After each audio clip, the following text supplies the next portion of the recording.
Assalamualaikum warahmatullahi wabarakatuh. Berjumpa kembali di channel Suara Mistis. Pada kesempatan kali ini saya akan membawakan cerita yang berjudul Suami dibunuh dan dicor di bawah lantai musola. Pelaku adalah istri dan anak kandungnya. Namun sebelum kita masuk ke alur ceritanya, buat kalian yang belum subscribe channel Suara Mistis, jangan lupa di subscribe terlebih dahulu, like dan komen. Jangan lupa nyalakan lonceng notifikasinya agar kalian tidak ketinggalan di cerita-cerita terbaru dari kami. Nah, tidak usah lama-lama lagi. Kita langsung masuk saja ke alur ceritanya. Ini dia Suara Mistis.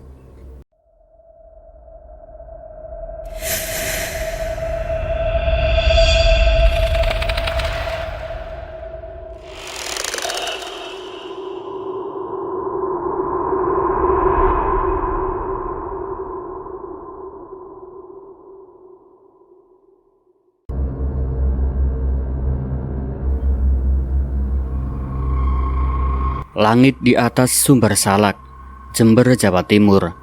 Kelabu seperti asap yang membekap kebun kopi milik Surono. Di tahun 2019, desa ini masih terperangkap dalam waktu. Jalan tanah berdebu, rumah-rumah kayu yang rentah, dan aroma kopi yang meresap ke setiap pori udara. Namun di balik ketenangan pedesaan, sebuah keluarga direnggut oleh racun yang jauh lebih pahit dari biji kopi yang mereka panen.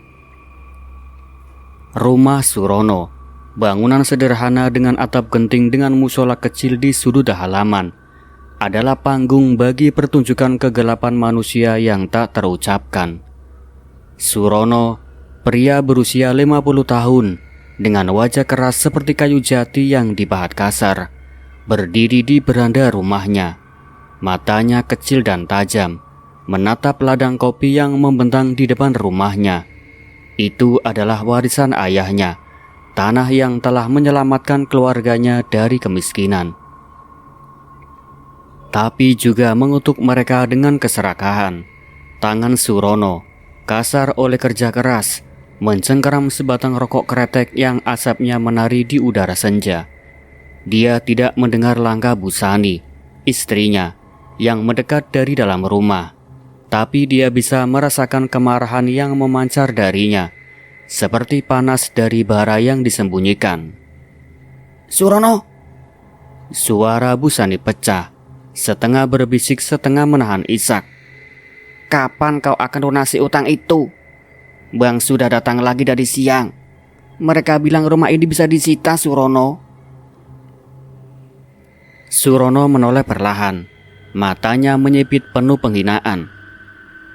Kau pikir aku budakmu, Busani? Urus dapurmu, jangan ikut campur urusan laki-laki. Suaranya dalam, penuh nada yang menusuk seperti pisau tumpul. Uang warisan itu milikku.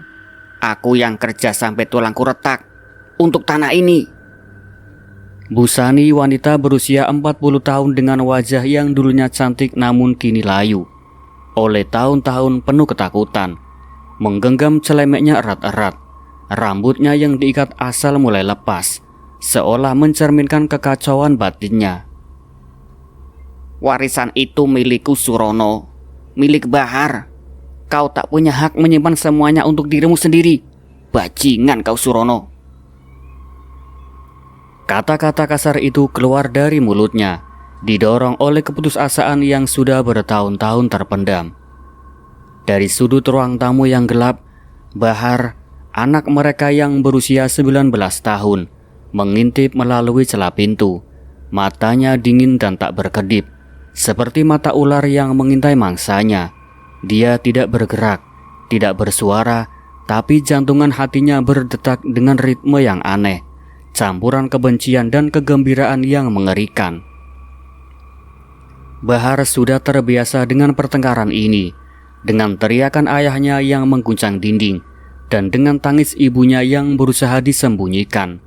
Tapi malam ini, ada sesuatu yang berbeda. Ada bayang-bayang dalam pikirannya, sebuah rencana yang mulai terbentuk, seperti biji kopi yang perlahan membusuk di bawah tanah. Pertengkaran berlanjut, kata-kata semakin tajam. Kau tak pernah peduli pada kami, Surono, jerit Busani. Air mata akhirnya tumpah. Kau pikir aku tak tahu kau simpan uang itu untuk apa? Untuk minumanmu, untuk judimu, Surono. Surono melangkah mendekat. Tangannya terangkat dan untuk sesaat Busani mengecil, mengira tamparan akan mendarat di pipinya seperti biasa. Tapi Surono hanya menunjuk wajahnya. Jari-jarinya gemetar karena amarah. Jaga mulutmu ya, dasar perempuan, atau kau akan menyesal lahir ke dunia ini. Di luar, angin malam membawa aroma kopi yang semakin pekat, bercampur dengan bau tanah basah. Di kejauhan, musola kecil di halaman rumah berdiri sunyi. Pintunya sedikit terbuka, seolah menyaksikan drama yang perlahan menuju kehancuran.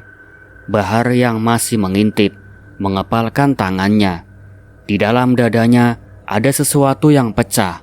Bukan kesedihan, bukan kemarahan, tapi sesuatu yang jauh lebih gelap. Dia teringat malam-malam ketika dia melihat ibunya berbisik dengan seseorang pria di kebun kopi. Pria yang bukan ayahnya. Pria itu, tetangga muda bernama Joko, dengan senyum yang terlalu manis dan tangan yang terlalu berani menyentuh ibunya. Bahar tidak cemburu karena cinta, tapi karena dia merasa ibunya mencuri satu-satunya hal yang dia miliki, kebencian terhadap ayahnya. Kalau kau terus begini, kata Busani, suaranya kini rendah dan penuh ancaman. Kau akan lihat apa yang bisa aku lakukan, Surono. Kau akan lihat. Surono hanya tertawa, suara yang kasar dan meremehkan. Coba saja, Busani. Coba saja. Dia membalikkan badan, kembali ke rokoknya, seolah istrinya hanyalah angin yang lewat. Tapi di sudut ruangan, Bahar tersenyum tipis. Dalam pikirannya, dia melihat linggis tua yang tersimpan di gudang, berkarat tapi cukup kuat untuk menghancurkan. Dia melihat lantai musola, tempat ayahnya sering berdoa dengan pura-pura soleh. Dan dia melihat masa depan, di mana darah akan mengalir, dan warisan itu akhirnya menjadi miliknya. Malam itu, ketika desa Sumber Salak tertidur di bawah selimut kabut, sebuah benih kejahatan telah ditanam. Di rumah Surono, kegelapan bukan lagi bayang-bayang. Ia telah menjadi bagian dari napas keluarga itu. Langit Sumber Salak semakin kelam, seolah malam menolak cahaya bulan. Di dalam rumah Surono, udara terasa berat, penuh dengan sisa-sisa pertengkaran malam sebelumnya. Musola kecil di sudut halaman, dengan dinding kapur yang mulai mengelupas dan lantai semen yang dingin, berdiri sebagai saksi bisu ketegangan yang semakin menceklik keluarga ini. Di pagi yang lembab, Busani berdiri di ambang pintu musola, memandang sajadah tua yang dulu milik ibunya. Dia tidak berdoa, sudah lama dia kehilangan iman. Tapi ada sesuatu di tempat itu yang membuat jantungnya berdegup tak karuan, seolah lantai itu berbisik tentang rahasia yang belum terucap. Di dapur, Surono menghabiskan kopi hitamnya. Matanya merah karena kurang tidur dan amarah yang tak pernah padam. Dia tahu tentang Joko, tetangga berusia 30 tahun yang sering melirik Busani dengan senyum yang terlalu genit. Malam sebelumnya, dia melihat mereka di kebun kopi, berbisik di balik pohon. Tangan Joko menyentuh lengan Busani dengan keberanian yang membuat darah Surono mendidih. Dia tidak mengatakan apa-apa pagi ini, tapi tangannya mencengkeram cangkir kopi begitu keras, hingga retak kecil muncul di tepinya. "Busani!" teriaknya. Suaranya menggema hingga ke halaman. "Kau kemana semalam? Jangan bilang kau cuma ke pasar. Dasar perempuan." Busani muncul di pintu dapur. Wajahnya pucat tapi matanya membara. Kau pikir aku kemana, Surono? Aku cuma urus rumah ini yang hampir disita karena ulahmu. Suaranya penuh racun. Kata-kata kasar yang dia pelajari dari tahun-tahun hidup bersama suami yang tak pernah lembut. Kau yang keluar malam-malam, menghabiskan uang warisan untuk judi dan minuman, lalu salahkan aku. Surono bangkit dari kursinya. Meja kayu berdiri di bawah tekanan tangannya. Kau pelacur murahan, bentaknya. Suaranya seperti petir yang menyambar. Aku tahu kau tidur dengan Joko, dan anak ini mungkin bukan darah dagingku. Dia menunjuk ke arah Bahar yang duduk di sudut ruangan, diam seperti bayang-bayang. Bahar tidak menjawab, tapi matanya dingin, tak berkedip, menatap ayahnya dengan kebencian yang hampir terlihat seperti kabut di udara. Dia tahu ayahnya sering memukuli ibunya, tahu tentang utang-utang yang membuat mereka hampir kehilangan rumah, tahu tentang warisan yang disembunyikan Surono di bank kota. Tapi yang paling dia tahu adalah rasa sakit yang membusuk di dadanya, rasa yang membuatnya ingin menghancurkan sesuatu atau seseorang. Jangan bawa Bahar ke urusan ini, Surono, kata Bu Sani. Suaranya gemetar tapi penuh keberanian yang rapuh. Kau yang hancurkan kami, Surono, dengan utang-utangmu yang tak pernah lunas, dengan tanganmu yang selalu mengangkat cambuk. Pertengkaran itu berlangsung hingga matahari naik tinggi. Kata-kata kasar berterbangan seperti pisau yang saling melukai. Di luar, musola tetap sunyi, tapi Bu Sani merasa ada sesuatu yang bergerak di bawah lantai. Sesuatu yang bukan hanya ingin atau imajinasinya. Dia menggigil mengingat mimpi buruk semalam. Darah merembes dari celah-celah semen, membentuk wajah Surono yang menjerit tanpa suara. Malam itu, ketika Surono keluar untuk urusan bisnis yang tak pernah dijelaskan, Bu Sani menyelinap ke kebun kopi. Di sana, di bawah bayang-bayang pohon, Joko menunggu. Aku tak tahan lagi, Joko, bisik Bu Sani. Air mata mengalir di pipinya. Dia monster. Dia akan menghancurkan kami semua, Joko. Joko memegang tangannya. Jari-jarinya hangat tapi penuh bahaya. Lari denganku, Bu Sani. Kita bisa mulai baru. Warisan itu kita bisa ambil bagianmu. Bu Sani menggeleng. Jantungnya terbelah antara cinta terlarang dan rasa bersalah. Bahar, aku tak bisa tinggalkan dia. Dan Surono, dia tak akan pernah membiarkan kita, Joko. Dari balik semak, Bahar mengintip seperti biasa. Dia mendengar setiap kata, setiap janji manis Joko, setiap tangis ibunya. Tapi dia tidak merasa iba. Dia merasa kuasa.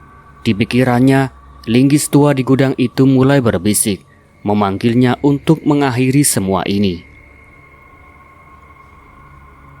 Hari-hari berikutnya di rumah Surono dipenuhi ketegangan yang tak terucapkan. Seperti retakan kecil di dinding yang perlahan melebar. Bu Sani berusaha menjalani rutinitasnya, memasak, membersihkan rumah, berdoa di musola meski hatinya kosong. Tapi setiap langkahnya terasa seperti berjalan di atas kaca yang akan pecah. Surono semakin curiga. Matanya mengikuti setiap gerakan Bu Sani, mencari bukti perselingkuhan yang dia yakini ada. Dia mulai mengunci pintu kamarnya di malam hari, menyembunyikan kunci berangkas tempat dia menyimpan dokumen warisan itu. Bahar di sisi lain, semakin tenggelam dalam kegelapan batinnya. Dia tidak lagi berbicara banyak, bahkan pada ibunya sendiri. Di sekolah, dia dikenal sebagai anak pendiam yang selalu membaca buku. Buku aneh tentang psikologi dan kejahatan. Tapi di rumah, dia adalah bayangan yang mengintai, mencatat setiap detail, tatapan curiga ayahnya, tangis ibunya, dan bisik-bisik tetangga tentang keluarga kopi yang bermasalah. Suatu sore pertengkaran meletus lagi. Kali ini tentang uang sekolah Bahar yang belum dibayar selama 3 bulan. Dasar anak haram!" teriak Surono. Wajahnya memerah karena amarah. "Kau tak layak dapat apa-apa. Sekolah itu buang-buang uang saja." Busani berdiri di depan Bahar seperti perisai yang rapuh. "Jangan sentuh dia, Surono. Kau sudah hancurkan hidupku. Jangan hancurkan hidup anakku juga." Bahar hanya menatap, tangannya di saku, meraba pisau lipat kecil yang dia simpan untuk berjaga-jaga. Dia tidak marah, tidak takut. Dia hanya merasa dingin, seperti es yang membeku di dadanya.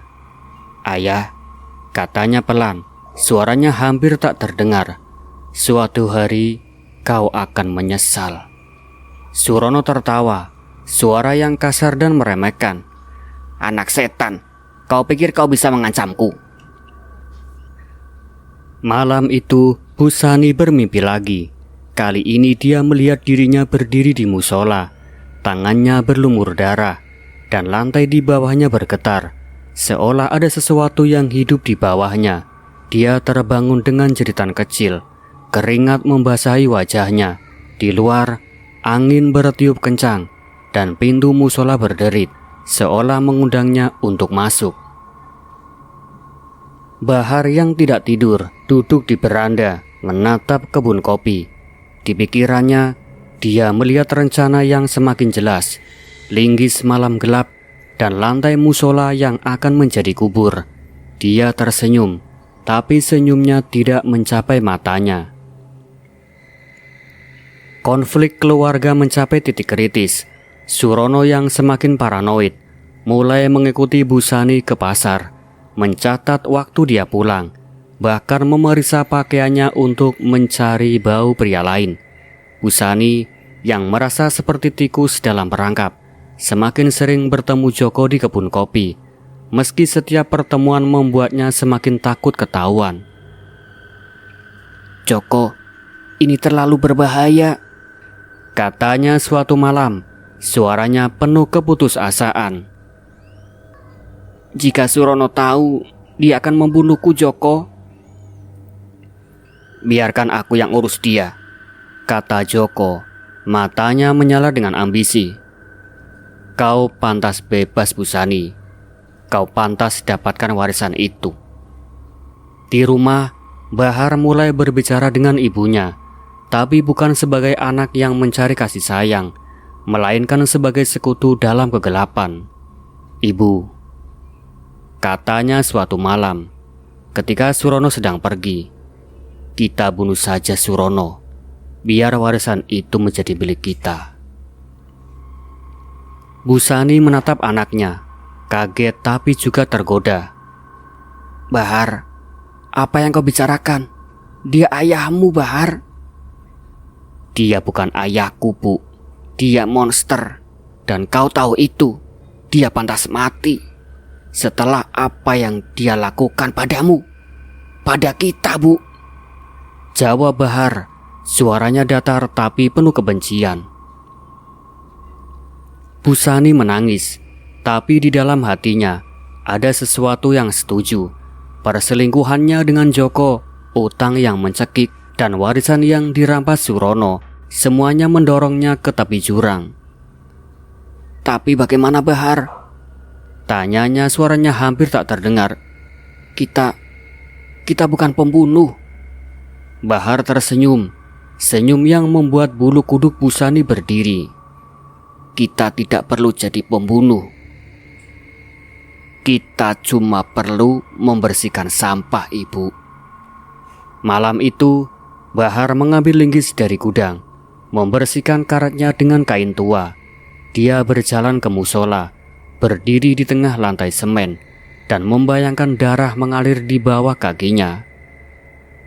"Kau akan jadi milikku, Surono," bisiknya, entah pada lantai atau pada ayahnya yang tak ada di sana. Di kebun kopi, Busani bertemu Joko lagi, tapi kali ini dia tidak menangis. "Joko," katanya, suaranya keras seperti besi. "Jika kita lakukan ini, kau harus janji padaku ya. Kita akan pergi dari sini bersama-sama." Joko mengangguk, tapi di matanya ada kilau keserakahan yang Busani tidak lihat. Di rumah, Surono pulang dengan bau alkohol. Matanya liar karena paranoia. Kau kemana Busani? Tanyanya suaranya penuh ancaman. Jangan coba-coba bohongi aku kamu ya. Busani tidak menjawab, tapi di dalam hatinya dia tahu keputusan sudah diambil. Dan di sudut ruangan, Bahar mengamati. Linggis itu sudah bukan lagi benda mati di pikirannya. Ia adalah alat untuk kebebasan. Malam itu, sumber salak terbungkus kegelapan yang pekat, seperti kain kafan yang menyelimuti desa. Angin berhembus pelan melalui kebun kopi, membawa aroma tanah basah dan daun yang membusuk. Seolah alam sendiri merasakan apa yang akan terjadi. Di dalam rumah Surono, lampu minyak tanah redup menerangi ruang tamu yang sempit, di mana Surono terbaring di ranjang bambu tua. Nafasnya berat karena alkohol yang dia teguk sepanjang malam. Wajahnya yang biasanya keras dan penuh amarah, kini rileks dalam tidur yang tak akan pernah berakhir. Busani berdiri di ambang pintu kamar. Tangannya gemetar memegang lilin yang hampir padam. Matanya penuh campuran ketakutan dan kelegaan yang mengerikan. Di belakangnya, Bahar memegang linggis berkarat itu. Besi dingin yang seolah hidup di tangannya berdenyut dengan janji kehancuran. "Ibu," bisik Bahar. Suaranya datar tapi penuh kegembiraan gelap yang membuat bulu kuduk Busani berdiri. Sekarang, sebelum dia bangun dan mulai memukul lagi, ingat ibu, dia yang membuat kita seperti ini. Dia yang curi masa depan kita, yang buat kau menangis setiap malam, yang buat aku juga menjadi monster, ibu. Busani mengangguk pelan. Air mata mengalir diam-diam di pipinya. Tapi Bahar, ini dosa. Kita akan terkutuk selamanya. Suaranya pecah dan menyayat jiwa, seolah kata-kata itu mengoyak lapisan terdalam hatinya yang sudah retak. Bahar tidak menjawab. Dia melangkah maju, gerakannya seperti predator yang telah menunggu mangsa seumur hidup. Linggis diayunkan tinggi, bayangannya memanjang di dinding seperti tangan setan. Saat besi itu menghantam kepala Surono, suara retak tulang bergema seperti petir di ruangan sempit. Crak! Darah memercik seperti hujan merah, membasahi spray dan lantai kayu. Surono tersentak, matanya terbuka sejenak, penuh kebingungan dan rasa sakit yang tak terbayangkan. Busani, apa? Gumamnya, suaranya tersendat darah yang membanjiri mulutnya. Bahar tidak berhenti. Dia mengayunkan lagi dan lagi. Setiap pukulan lebih brutal dari sebelumnya. Tulang tengkorak retak seperti telur yang dipecah. Otak tercampur dengan darah yang mengalir deras, membentuk genangan hitam di bawah cahaya lilin. Ini untuk setiap tamparan pada ibu, gumam Bahar. Suaranya sekarang penuh ekstasi sadis. Ini untuk warisan yang kau rampas. Ini untuk hidup yang kau hancurkan, ayah bajingan. Tawa kecil keluar dari mulutnya. Tawa yang dingin dan gila, seolah jiwa manusia di dalamnya telah lenyap, digantikan oleh kegelapan abadi. Busani jatuh ke lutut, muntah di sudut ruangan, tapi tangannya tetap bergerak, membantu Bahar menyeret jasad Surono yang remuk ke halaman. Tubuh itu berat, lembek seperti karung berisi daging busuk, meninggalkan jejak darah yang lengket di tanah. Mereka menuju musola, tempat suci yang kini akan menjadi kubur profan. Di bawah cahaya bulan yang samar, Bahar mulai menggali. Sekop menusuk tanah dengan suara yang mengerikan. Srok, srok. Seolah bumi menolak menerima dosa mereka. Busani menuang cor beton yang telah mereka siapkan. Campuran semen dan air yang dingin seperti air mata neraka menutupi jasad Surono yang tergeletak di liang dangkal itu. "Lihat ibu," kata Bahar sambil menyeka keringat dan darah dari wajahnya. Matanya bersinar dalam kegelapan. "Dia tidak lagi bisa menyakiti kita. Sekarang kita bebas." Tapi suaranya retak sedikit, seolah sisi terdalam jiwanya menyadari bahwa kebebasan ini hanyalah ilusi, sebuah lubang hitam yang akan menelan mereka. Busani tidak bisa menjawab. Saat cor beton mengeras, dia mendengar erangan samar dari bawah lantai, seolah roh Surono sudah bangkit, menjerit dalam kesakitan abadi. Dia berlari kembali ke rumah, meninggalkan Bahar yang masih tersenyum di musola. Tangannya berlumur darah yang tak akan pernah hilang. Bulan-bulan berlalu seperti kabut yang menyelimuti sumber salak. Tapi kegelapan di rumah Surono semakin pekat, menyusup ke setiap celah jiwa Busani dan Bahar. Desa mulai bergunjing, di warung kopi, di pasar, di masjid, tentang kehilangan Surono. "Dia pergi ke kota, katanya cari kerja," bohong Busani pada tetangga. Suaranya datar tapi matanya penuh bayang-bayang yang tidak bisa disembunyikan. Bahar yang kini mengurus kebun kopi dengan tangan yang pernah memegang linggis pembunuh, berpura-pura sedih di depan orang. Tapi di malam hari, dia duduk di beranda, menatap musola dengan senyum tipis yang mengerikan. Mereka mulai menggunakan warisan itu, uang yang disembunyikan Surono di bank, yang kini menjadi milik mereka, setelah Busani memalsukan surat-surat dengan tangan gemetar. Rumah yang hampir disita kini aman, tapi keamanan itu beracun. Setiap malam, Busani terbangun dari mimpi buruk. Jasad Surono merangkak keluar dari bawah lantai musola. Jari-jarinya yang patah meraih kakinya. Suaranya berbisik, "Kau pengkhianat, kau pelacur. Ayahmu pergi karena kau anak sialan," tuduh Busani suatu malam. Amarahnya meledak seperti bendungan yang pecah. Dia menatap Bahar dengan mata penuh penyesalan dan kebencian. Tangannya menunjuk pada anaknya. "Kau yang rencanakan ini. Kau yang buat aku jadi pembunuh." Bahar berdiri pelan. Matanya dingin seperti pisau yang siap menusuk. "Jangan salahkan aku, Ibu. Kau yang selingkuh dan hancurkan semuanya. Kau yang biarkan Joko menyentuhmu, yang buat ayah semakin gila. Aku cuma membersihkan kekacauanmu." Suaranya penuh racun. Kata-kata kasar yang menyayat jiwa Busani, mengungkap luka terdalam, rasa bersalah yang membusuk seperti jasad di bawah musola. Pertengkaran itu berakhir dengan Busani menangis di kamar, sementara Bahar pergi ke kebun, menggenggam pisau lipatnya erat-erat. Di desa, polisi mulai bertanya-tanya, wawancara tetangga yang curiga. "Surono tak pernah pergi tanpa bilang," kata seorang warga. Busani merasa dinding semakin mendekat. Napasnya sesak, seolah kegelapan Surono telah merasuki rumah mereka.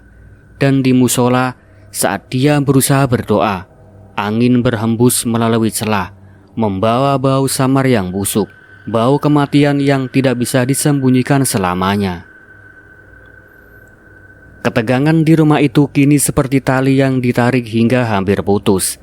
Setiap hari membawa horor baru yang menyayat sisi terdalam kemanusiaan Busani.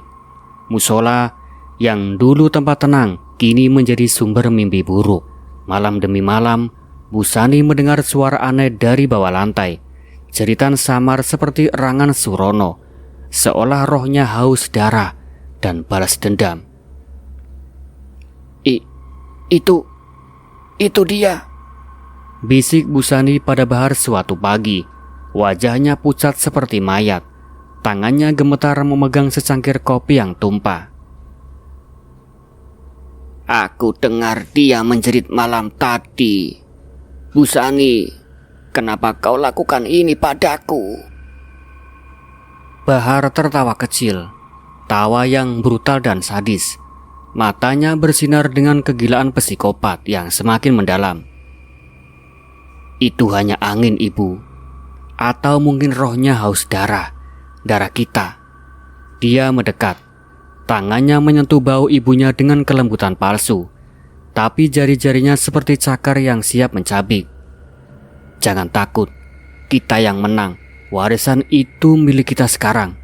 Dan Joko, dia mendesakmu menikah kan? Biarkan saja, aku tidak peduli. Intrik perselingkuhan semakin gelap. Joko datang diam-diam, mendesak Busani untuk menikah. Matanya penuh keserakahan pada uang warisan. Kita bisa pergi dari sini, Busani, katanya di kebun kopi. Tangannya memegang pinggangnya dengan paksa. Surono hilang, mungkin mati. Kau bebas sekarang. Tapi Busani ragu. Rahasia pembunuhan seperti belenggu yang mencekik jiwanya. Aku tak bisa, Joko. Ada sesuatu yang gelap di rumah ini. Pertengkaran meledak lagi di rumah. Kali ini soal pembagian uang. Kau ambil semuanya. Dasar serakah seperti ayahmu, jerit Busani pada Bahar. Suaranya penuh kebencian yang menyayat.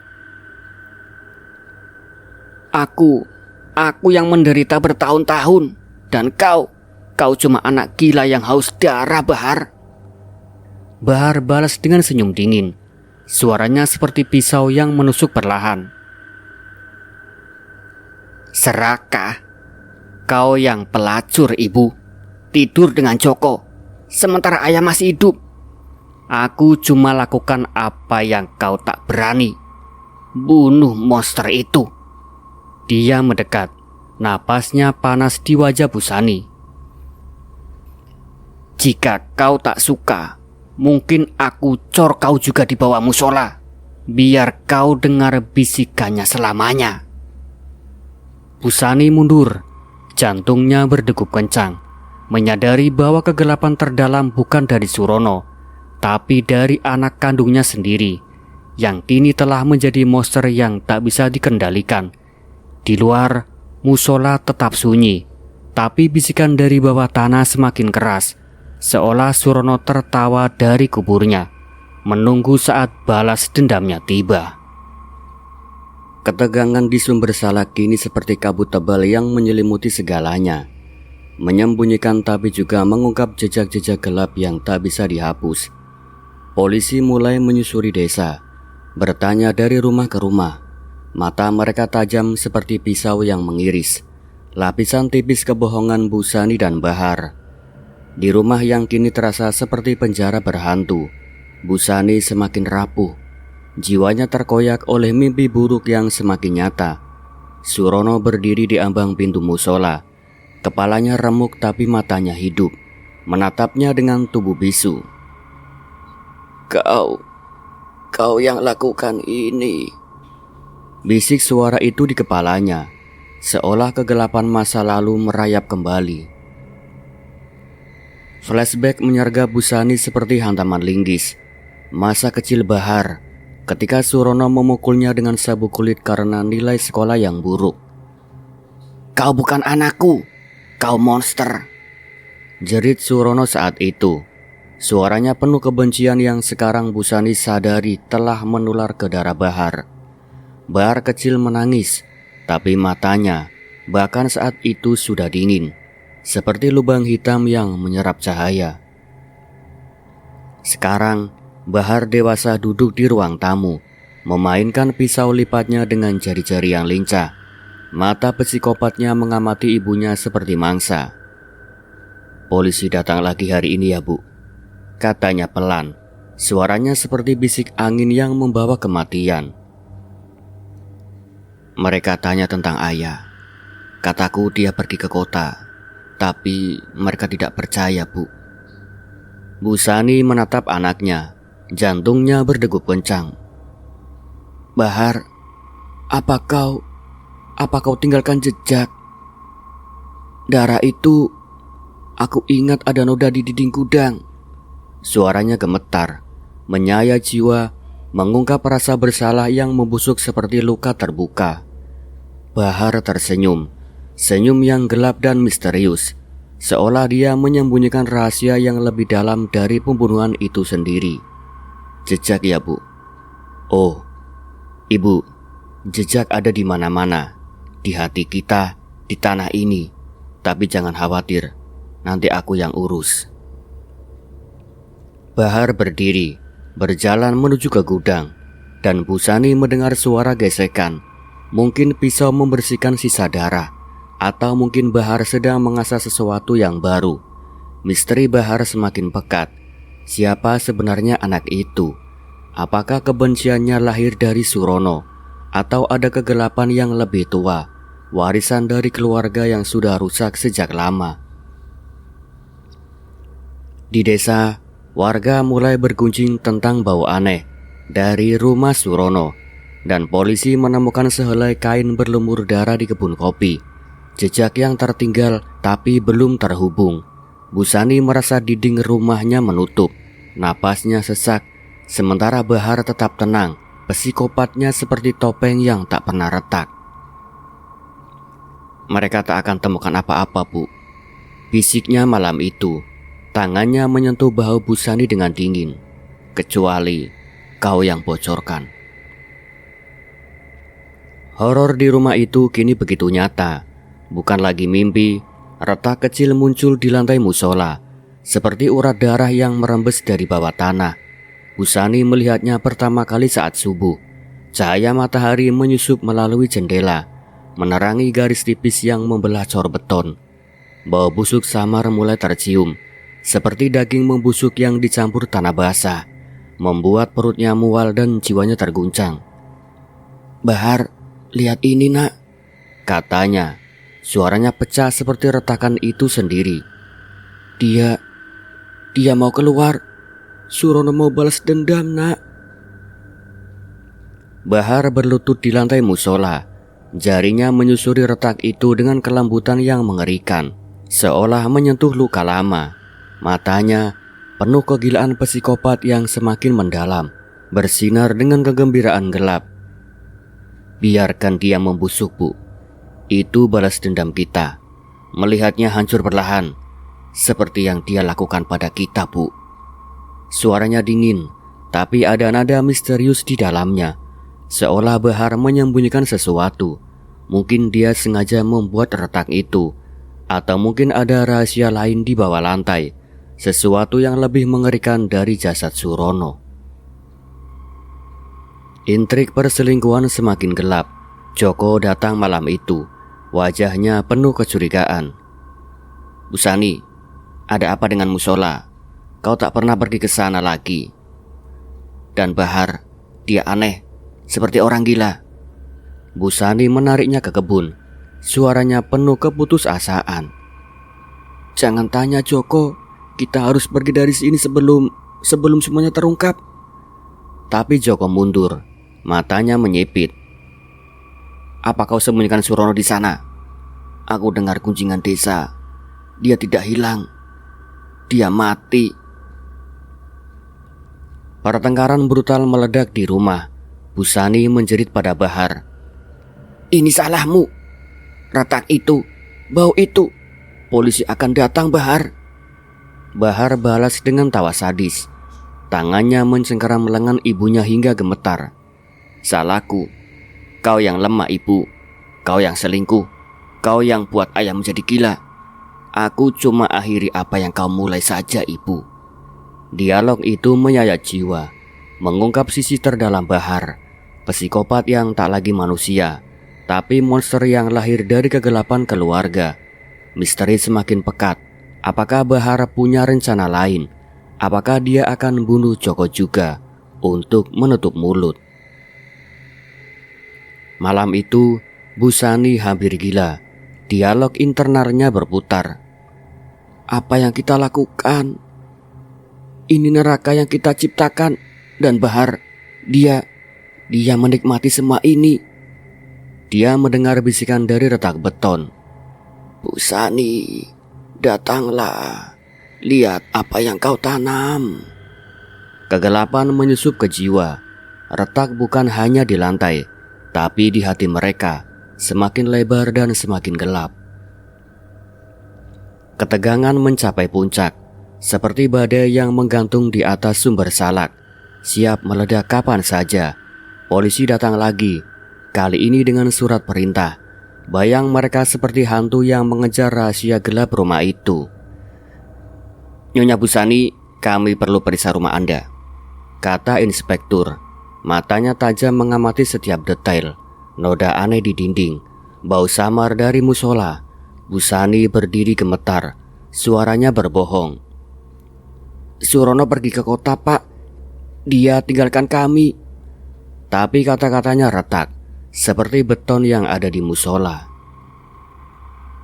Bahar di sudut ruangan tersenyum tipis. Psikopatnya semakin misterius dan gelap. Dia berbohong dengan lancar. "Ayah sering marah, Pak. Tapi dia bilang mau cari kerja baru." Tapi di dalam pikirannya, rencana berputar. Jika polisi terlalu dekat, dia akan bunuh mereka juga, atau salahkan ibunya. Misteri Bahar semakin dalam. Flashback singkat mengungkap masa kecilnya, ketika dia membunuh kucing tetangga karena cemburu pada ayah. Rahasia yang tak pernah diceritakan, menunjukkan kegelapan yang sudah ada sejak lahir. Malam itu, di musola, Bahar dan Busani berbicara dengan jasad. Dialog gila yang menyayat. "Maafkan kami, Surono. Tidak, kau pantas. Kau monster yang buat kami begini," jerit Busani. Air matanya jatuh ke retak beton. Bahar tertawa, suaranya brutal. "Dia dengar kita, Ibu. Dia haus darah. Mungkin darah Joko selanjutnya." Ancaman itu menggantung, membuat Busani mundur ketakutan, menyadari bahwa psikopat terbesar bukan Surono, tapi anaknya sendiri. Polisi kemudian pergi, tapi janji akan kembali. Bayang mereka semakin dekat, horor meningkat, bau busuk semakin kuat, bisikan semakin jelas, dan Bahar semakin gila. Matanya penuh kegelapan yang tak berujung. "Mereka akan temukan dia, Ibu," bisiknya. "Tapi sebelum itu, kita harus siap." Misteri gelap memuncak, meninggalkan pertanyaan siapa yang akan selamat dari neraka ini. November 2019 membawa angin dingin yang menusuk tulang ke sumber salak, seolah alam sendiri merasakan kegelapan yang akan terungkap. Polisi datang pagi itu dengan sekop dan palu. Mata mereka penuh tekad yang dingin. Busani berdiri di halaman. Tangannya mencengkeram pagar kayu hingga jari-jarinya memutih. Wajahnya seperti topeng kematian. Bahar di sampingnya tampak begitu tenang, terlalu tenang. Matanya mengawati setiap gerakan polisi, seperti predator yang menunggu saat tepat untuk menerkam. Musola kecil itu, yang dulu tempat doa palsu Surono, kini dikelilingi garis polisi. Pintunya terbuka lebar, seperti mulut neraka yang siap menelan rahasia. Inspektur, pria bertubuh tegap dengan suara kasar, menatap Busani tajam. "Nyonya, kami dapat laporan dari tetangga. Bau busuk retak di lantai, dan Surono hilang terlalu lama. Kami harus menggali tempat ini." Suaranya datar, tapi ada nada tuduhan yang menggantung di udara. Busani menggeleng pelan, suaranya pecah. Tidak ada apa-apa di sana, Pak. Itu cuma angin." Tapi matanya melirik ke lantai musola, di mana retak beton kini semakin lebar, seperti luka yang menganga. Malam sebelumnya, dia mendengarkan lagi bisikan dari bawah tanah, bukan angin, tapi suara Surono. "Busani, kau akan ikut aku ke sini, ke kegelapan." Horor itu nyata sekarang, bukan mimpi. Dia merasa napas dingin di lehernya, seolah roh suaminya telah merayap keluar dari kuburannya yang dangkal. Bahar menyentuh lengan ibunya, jarinya dingin seperti es. "Biarkan mereka, Bu. Mereka tak akan temukan apa-apa." Tapi di balik kata-katanya, ada misteri yang lebih gelap. Senyum tipis di bibirnya, seolah dia tahu sesuatu yang tak diketahui siapapun. Apakah dia sengaja biarkan retak itu muncul? Atau ada rahasia lain di bawah lantai? Sesuatu yang bahkan Busani tidak tahu. Panggilan dimulai. Suara palu menghantam beton bergema seperti detak jantung yang gila. Cerak, cerak. Setiap pukulan menyayat jiwa Busani. Potongan semen terbang, tanah terbuka, dan bau itu meledak seperti ledakan. Bau kematian yang busuk, campuran darah membeku, daging membusuk, dan tanah lembab. Warga desa yang mengintip dari kejauhan berteriak ngeri, tapi Busani jatuh ke lutut, muntah di tanah. Di liang itu, jasad Surono terungkap, tulang remuk, kepala hancur seperti bubur kering, mata yang tersisa menatap kosong ke atas. Seolah menuduh, tapi yang lebih mengerikan, ada sesuatu yang bergerak di tubuhnya, manggot yang merayap. Tapi Busani bersumpah melihat jari Surono bergerak pelan, seolah mencoba meraihnya dari kubur. Polisi menarik jasadnya keluar. Tapi saat itu, angin berhembus begitu kencang, pintu musola berderit sendiri, dan Busani mendengar tawa samar, tawa Surono dari kegelapan yang tak berujung. Misteri semakin pekat, bagaimana jasad itu masih hidup dalam mimpi buruk mereka. Dan Bahar yang tetap diam, matanya bersinar dengan kegembiraan gelap, seolah pengungkapan ini hanyalah awal dari horor yang lebih dalam. Ruang interogasi di kantor polisi Jember terasa seperti kubur hidup. Dinding abu-abu yang lembab, lampu neon yang berkedip-kedip, dan udara penuh bau keringat dan keputusasaan. Busani duduk di kursi besi, tangannya diborgol, wajahnya layu seperti daun yang mati. Di seberangnya, inspektur menatap dengan mata yang tak berkedip. Sementara Bahar di ruang sebelah, dipisah kaca satu arah, tersenyum tipis seolah ini permainan. Pengakuan dimulai, tapi bukan sekadar kata-kata. Ia menyayat jiwa, mengungkap lapisan kegelapan yang tersembunyi dalam keluarga itu. Aku lakukan karena kau hancurkan hidupku, Surono, jerit Busani tiba-tiba. Air mata mengalir deras, suaranya pecah seperti kaca yang retak. Kau pikir utang menumpuk, perselingkuhan itu pelarian, dan Bahar, dia yang rencanakan, tapi aku biarkan. Linggis itu, darahnya, oh Tuhan, darahnya di mana-mana. Kata-katanya mengaduk perasaan, menyayat sisi terdalam, rasa bersalah yang membusuk, cinta yang terdistorsi, dan horor atas apa yang dia lakukan pada suaminya sendiri. Inspektur mencondongkan badan. Motifnya warisan, kecemburuan, dan kenapa musola, tempat suci untuk kubur profan? Busani menggeleng, tapi matanya melirik ke arah Bahar di balik kaca. Bahar, dia bilang itu ironis. Surono berpura-pura saleh, tapi dia monster. Tapi sekarang aku dengar suaranya setiap malam, bisikan dari bawah tanah. Busani, kau selingkuh, kau pembunuh. Apakah rohnya benar-benar ada? Horor mendalam menyusup. Inspektur mencatat, tapi Busani bersumpah melihat bayang Surono di sudut ruangan.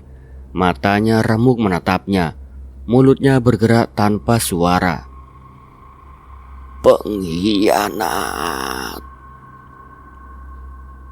Di ruang sebelah Bahar diinterogasi.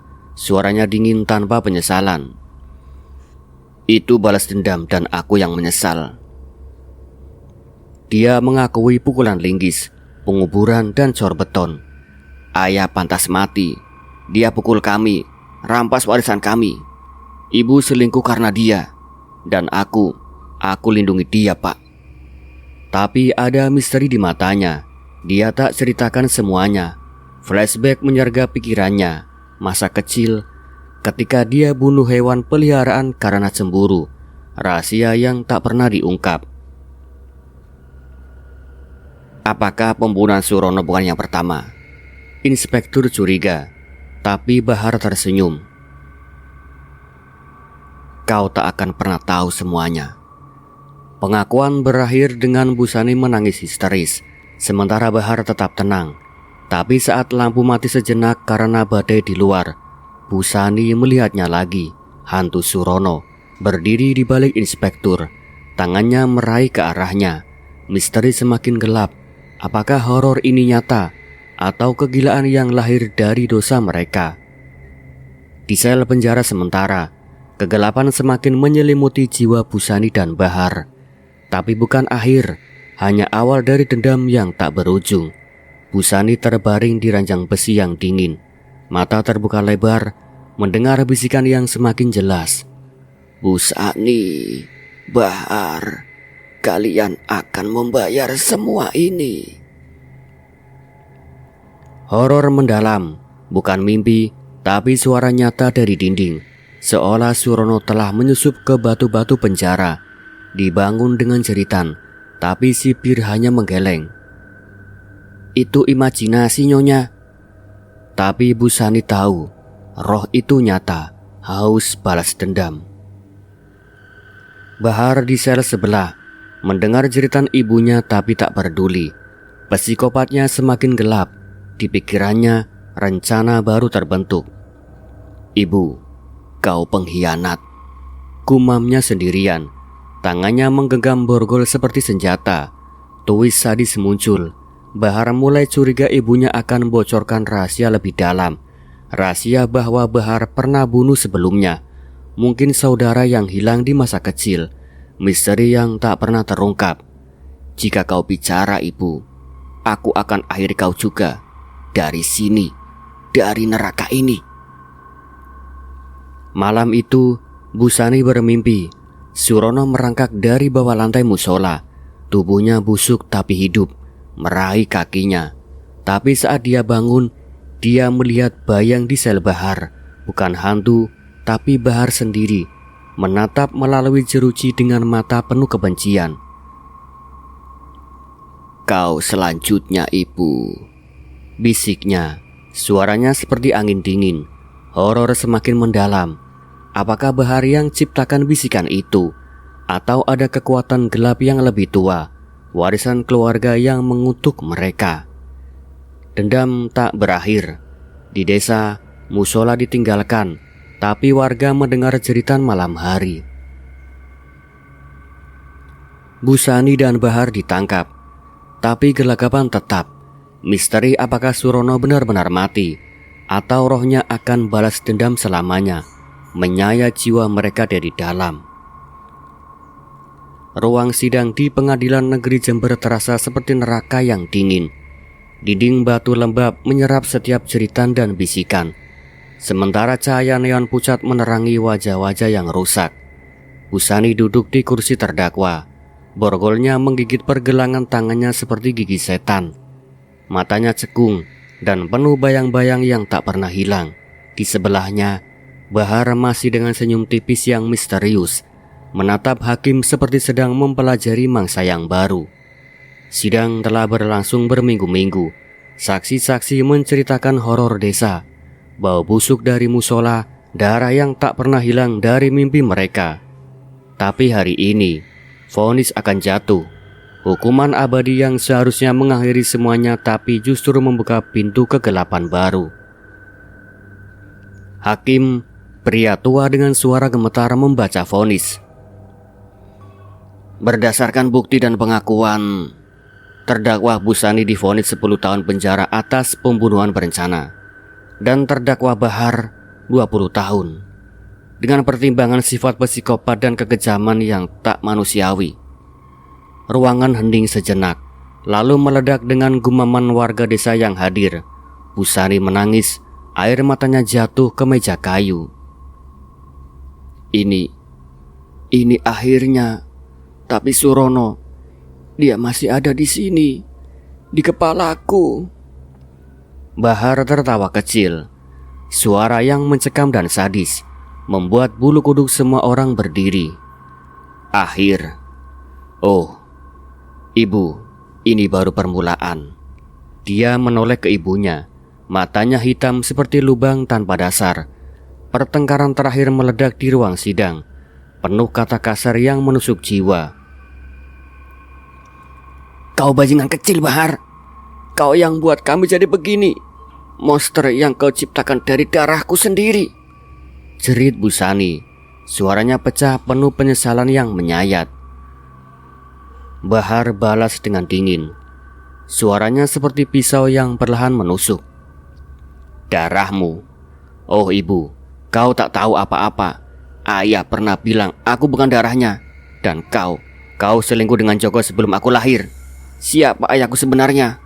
Mungkin Joko, atau mungkin monster lain yang kau sembunyikan.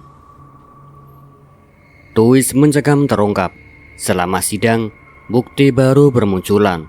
Surat lama dari Surono disembunyikan di rumah yang mengungkap kecurigaannya bahwa Bahar bukan anak kandungnya.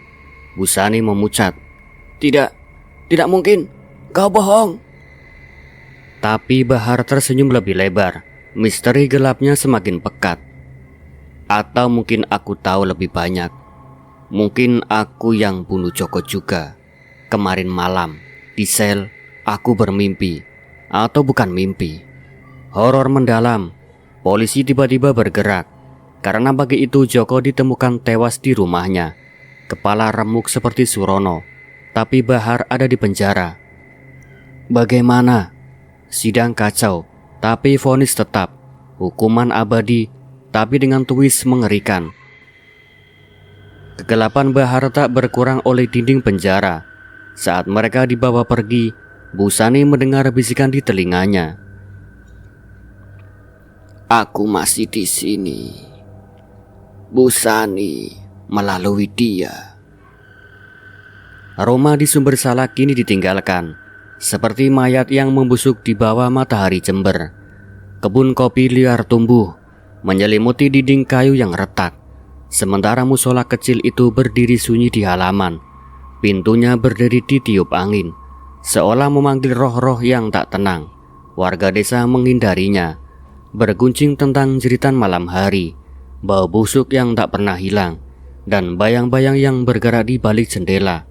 Refleksi sastra menyusup ke pikiran siapapun yang berani mendekat. Kegelapan manusia tak pernah hilang, hanya terkubur di bawah lapisan tipis tanah dan beton, menunggu saat untuk merayap keluar dan menelan yang hidup. Tahun-tahun berlalu di penjara, tapi horor tak berakhir. Busani kini wanita tua yang rapuh, terbaring di selnya, mendengar bisikan Surono setiap malam. Kau pikir vonis itu akhir? Aku hidup melalui darah yang kau hianati. Dia menulis surat pada Bahar, tapi tak pernah dibalas sampai suatu hari. Sipir membawa kabar mengerikan. Bahar melarikan diri, meninggalkan jejak darah di selnya, tapi bukan darahnya sendiri. Dia bunuh sipir seperti Surono, kata sipir, suaranya gemetar. Tuis mencekam terungkap di epilog. Busani menerima paket misterius, sebuah linggis berkarat berlumur darah segar, dengan catatan, "Ibu, aku datang. Warisan kita tak pernah mati." Malam itu, di musola yang sunyi, warga desa mendengar jeritan baru, bukan dari roh Surono, tapi dari sesuatu yang lebih gelap. Busani terbangun di selnya, melihat bayang di depan jeruji. Bahar atau hantu Surono, atau gabungan keduanya. "Siapa kau sebenarnya?" bisik Busani, jantungnya berdegup kencang. Tapi bayang itu tersenyum. Suaranya campuran antara Bahar dan Surono. "Aku adalah kegelapan yang kau tanam, Ibu. Dan sekarang aku bebas." Pintu sel berdiri terbuka sendiri. Angin dingin menyusup dan kegelapan menelan semuanya. Apakah Bahar benar-benar melarikan diri? Apakah roh Surono mengendalikan dia? Atau semuanya hanya mimpi buruk yang tak berakhir? Musola tetap sunyi, tapi bisikan baru bergema. Balas dendam baru dimulai. Dan cerita pun selesai. Nah, bagaimana teman-teman dengan cerita ini? Apakah cerita ini begitu sangat mengerikan? Nah, jika kalian suka dengan cerita-cerita seperti ini, ikutin terus di channel Suara Mistis. Tapi yang belum subscribe jangan lupa di subscribe terlebih dahulu ya. Like dan komen. Jangan lupa nyalakan lonceng notifikasinya agar kalian tidak ketinggalan di cerita-cerita terbaru dari Suara Mistis. Akhir kata, saya pamit undur diri. Sekian, wassalamualaikum warahmatullahi wabarakatuh.